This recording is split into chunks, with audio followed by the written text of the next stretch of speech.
कर्क राशि वालों के लिए साल 2023 की बहुत ही महत्वपूर्ण जानकारी इस वीडियो के माध्यम से। नमस्कार। 21 अप्रैल के बाद 22 अप्रैल से प्रातःकालीन बेला से देवगुरु बृहस्पति राशि परिवर्तन योग बना रहे हैं। मीन राशि को छोड़कर मेष राशि में प्रवेश कर रहे हैं, जहां पर राहु देव पहले से ही संचरण कर रहे हैं। कहीं ना कहीं राहु और गुरु की युति से बन जाता है गुरु चांडाल दुर्योग। ये दुर्योग आपकी राशि से दसम भाव में बन रहा है। दसम भाव कार्य क्षेत्र का होता है, आपके प्रोफेशन का होता है। उस हाउस में ये युति बन रही है, दुर्योग बन रहा है।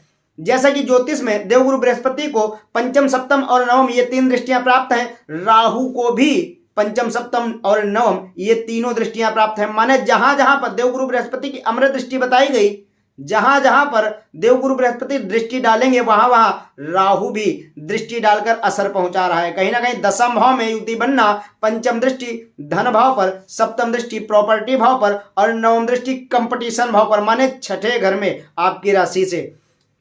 जैसा कि दसम भाव में यह दुर्योग बन रहा है, आपके कार्य क्षेत्र को लेकर कर्क राशि वालों के ऊपर वैसे भी शनि की ढैया प्रारंभ हो रही है 17 जनवरी से, तो सावधानी तो रखनी ही है। इस दुर्योग का भी असर आपके ऊपर आने वाला है। वीडियो पूरा देखें, अंत तक सुने। अंत में इस दुर्योग से बचने के लिए, इसके दुष्परिणामों से बचने के लिए उपाय भी बताए जाएंगे। जैसा कि आपके कार्य क्षेत्र दसम भाव में ये युति बन रही है, दुर्योग बन रहा है। पंचम दृष्टि सीधे धन भाव पर, द्वितीय भाव पर। द्वितीय भाव धन भाव आपके कुटुंब का घर, वाणी का घर होता है। वाणी थोड़ी सी आपकी, आप बोलने को लेकर कंफ्यूज हो सकते हैं। जहां पर आपके लाभ की या आपकी कोई भी विशेष बात चल रही हो, वहां थोड़ा बोलने से संबंधित समझदारी दिखाएं। माने अधिक ना बोलें, जितनी आवश्यकता हो उतना ही बोलें, नहीं तो आपके बोलने से भी, आपकी वाणी से आपके कार्य खराब हो सकते हैं। धन भाव है वो, बहुत ज्यादा पैसा कहीं भी लगाने से पहले अपनी जन्म कुंडली में इन ग्रहों की स्थिति जरूर देख लें। कर्क राशि वालों के ऊपर जैसा कि शनि की ढैया भी प्रारंभ हो रही 17 जनवरी से, इसलिए बहुत ही फूक फूक कर आपको कदम रखना है। राहु ग्रह भ्रम का कारक है, बुद्धिया विहीन मति बिभ्रत सर्व शून्यम। छाया ग्रह है, समझ में नहीं आता है, होता कुछ और है, दिखता कुछ और है।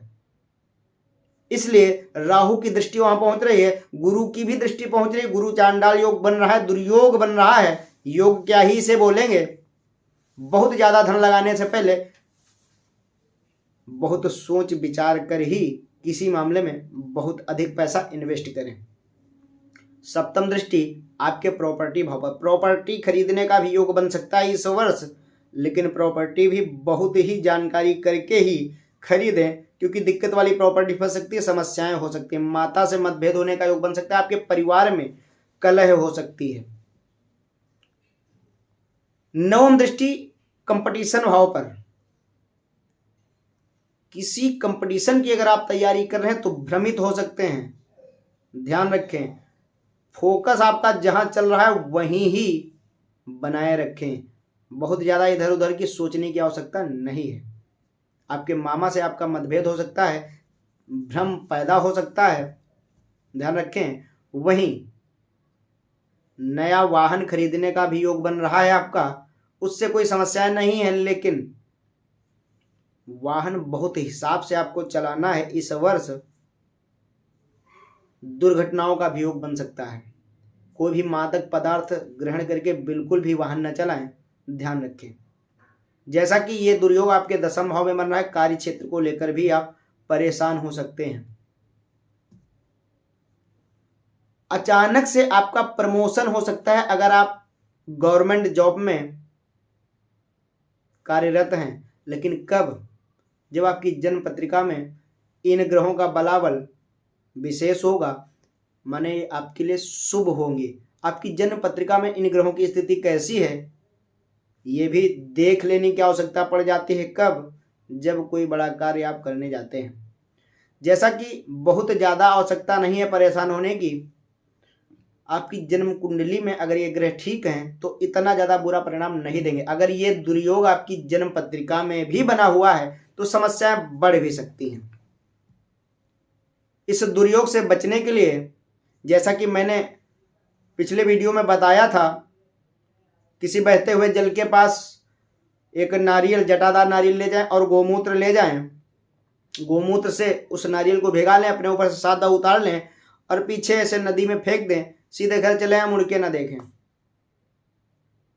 लेकिन किसी ने कमेंट पे पूछा था कि अगर नदी नहीं है तो क्या करें।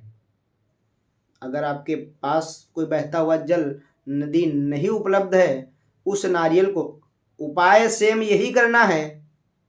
अपने घर से बाहर कहीं भी मिट्टी में थोड़ा सा गड्ढा खोद के यही क्रिया करके नारियल को गोमूत्र से भिगा लें और अपने ऊपर से 7 बार उतार लें, उस गड्ढे में रख के मिट्टी से बंद कर लें। लेकिन शुद्ध स्थान पर जहां भी करें, हो सके तो पीपल के वृक्ष के नीचे जा करके ये कार्य करें, विशेष फायदा होगा। गणेश अथर्व शीर्ष का पाठ करें अगर हो जाए। आशा करता हूं चीजें समझ में आई होंगी। वीडियो लाइक करें, शेयर करें, कमेंट बॉक्स में अपने विचार जरूर रखें। यदि आप चैनल पर नए हैं तो हमसे जुड़े रहने के लिए चैनल को सब्सक्राइब कर लें। हमारे द्वारा अपलोड की गई वीडियो सबसे पहले आपके पास पहुंचे, इसलिए चैनल को सब्सक्राइब करने के बाद बेल आइकन बटन जरूर दबा लें। नमस्कार।